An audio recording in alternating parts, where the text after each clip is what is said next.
On social media, people were asked who they think is the most overrated athlete in sports. And I gotta say, some of these were quite interesting. Justin Jefferson, ridiculous answer.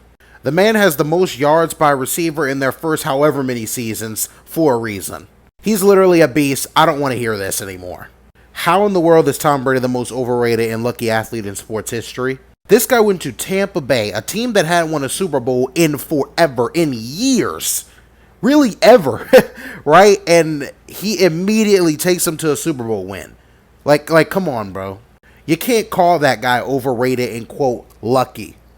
Also, what does lucky have to do with being or not being a great player?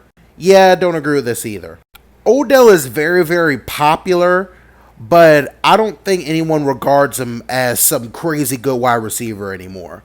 I could see where the word overrated comes from, but I'm not sure if it's quite the right terminology to describe Odell Beckham. But I could kind of see this being true. I disagree. Jalen Hurts just won a Super Bowl. He doesn't throw too many interceptions. Runs for a good amount of yards and a lot of touchdowns for a quarterback. Just think he's a different type of guy. I don't believe anybody's overrated Michael Penix Jr. As a matter of fact, from my point of view, he has a couple things to prove for me. Now, I will admit, there are some Atlanta fans that are out there that are hyping him up a lot. And he did look good in his last couple games. But yeah, I could see how some people may be overrating him slightly. Sauce is not overrated, dude. Dude's a multi-time All-Pro already. And as far as just 3 picks in 3 years, I've got a couple words for that. Can't get an interception if they can't throw the ball to you.